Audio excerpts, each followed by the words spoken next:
foot of Philippines, our forefathers have their own literature stamp in our history.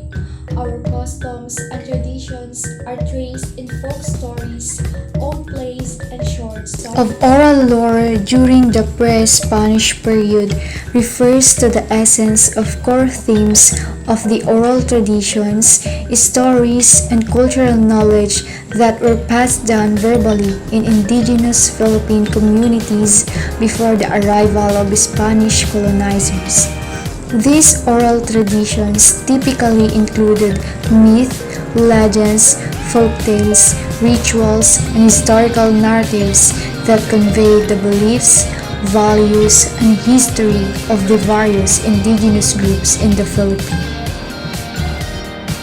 Pre-Spanish literature is characterized by, first, legends. Legends are narrative that blend historical elements with elements of supernatural. They often center around heroic figures or events and used to explain the origins of certain traditions or natural phenomena. For example, the legend of King Arthur and legend of Robin Hood. Second is the folktales. Folktales are perhaps the most recognizable genre of folk literature. They are short stories passed down orally from generation to generation. It is often featured mythical creatures, magical elements, and moral lesson. For example, the Aesop fables or the Grimm brothers fairy tales. And third, the epic. Epic is an extended narrative about heroic exploits often under supernatural control. For example, the Biag ni Lamang. And last, the folk songs. Folk songs are musical expression of a culture's history, values, and daily life. They can be divided into categories such as work songs, love songs, protest songs, and many more. For example, This Land Is Yours. Other forms of pre-Spanish poetry. So first is proverbs. So what is proverbs? Proverbs or epigrams are commonly called salawikain. So epigrams, these have been customarily used and serve as laws or rules on good behavior by our ancestors. To others, these are like allegories or parables that impart lessons for the young. So, proverbs are composed of verses. Some are written in harmony and some are not. It is an accordance with the opinion and attitude of the individual who made it or who wrote it. So, these are the examples of proverbs. Kapag may tiyaga, may nilaga.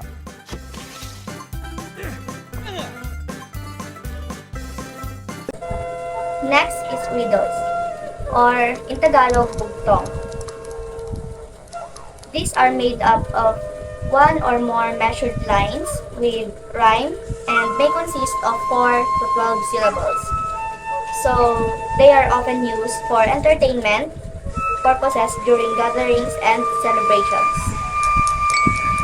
So, riddles are phrases or sentences that are arranged poetically or in prose and contain a parable.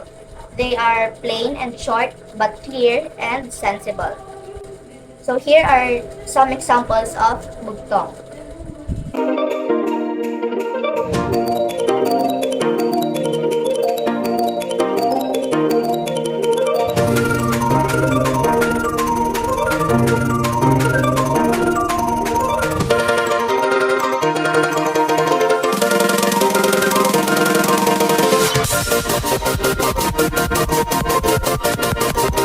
The third one is chants. So, what is chants? Chants or bulong used in witchcraft or enchantment. So, chant is an old word for the oration of the ancient people in the Philippine archipelago. So, here are some examples of chants. Tabi-tabi po.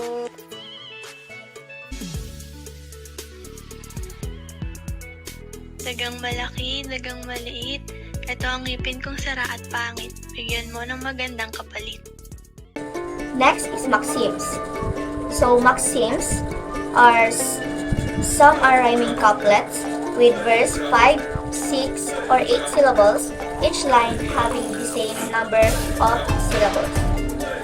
So maxims is a brief statement that contains a little piece of wisdom or general rule of behavior, sometimes written by a single author, or a short, memorable statement that gives wise advice on how to behave.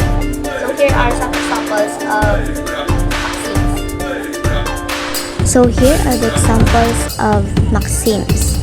First, pag hindi ukol, hindi bubukol. Second, sa marunong umunawa, sukat ang ilang salita. Sayings. Sayings or kasabihan. Sayings often used in teasing or to comment on the person's actuations. So, sayings is an old and short phrases that expresses an idea that most people believe to be true or true. It is often said to give advice or information about a person's life and experience. So here are some examples of sayings or kasabihan. Ang mabuting ugali, masaganang buhay ang sukli. Ang kaginhawahan ay nasa kasiyahan at wala sa kasaganahan. And lastly, sawikain. Sawikain is sayings with no hidden meanings. So, sawikain is a phrase or an expression that has figurative or sometimes literal meaning.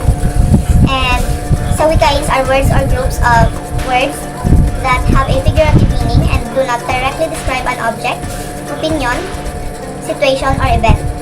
It is a form of public wisdom. So here are some examples of sawikain. Sawikain at kahulugan. Bukas palad, matulungin. Ang pamilya Reyes ay bukas palad sa mga mahihirap. Nagsusunog ng kilay. Nag-aaral. Ang aking kapatid ay palagi nagsusunog ng kilay. And that's the end of other forms of pre-Spanish poetry.